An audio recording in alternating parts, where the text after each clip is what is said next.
Nakabulagta asin duguan ang motorcycle rider na ini, kan maaksidente sa tinampong sakop kang barangay Kabakungan man ito Albay. Pasado alas 9 kang nakaliis na banggi. Binisto ang biktima na si John Lee dito ito, SK chairman kan parehong barangay.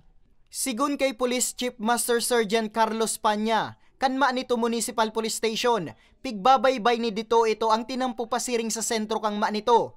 Gikan sentro kang ma nito, pabalik man sa syudad ning Legazpi ang nakabungguan ni dito ito. Sa impormasyon, nakalaog si dito ito sa linya kang kasabat ka aning tricycle, na pigmamaneo kan 36 anyos sa si Romel Tuya, kung sa inlunad man kani ang mag-inang pasahero. Hilingon ta mag-start ning parting Kawayan, medyo almost na area na papapasok ning manito. Grabe ang mga sharp curve sa areang ini. So ibig sabihin, possibly itong pinangyarihan na pinangyarihan, medyo may pagka-sharp curve siya, kaya nakalaog siya sa left lane.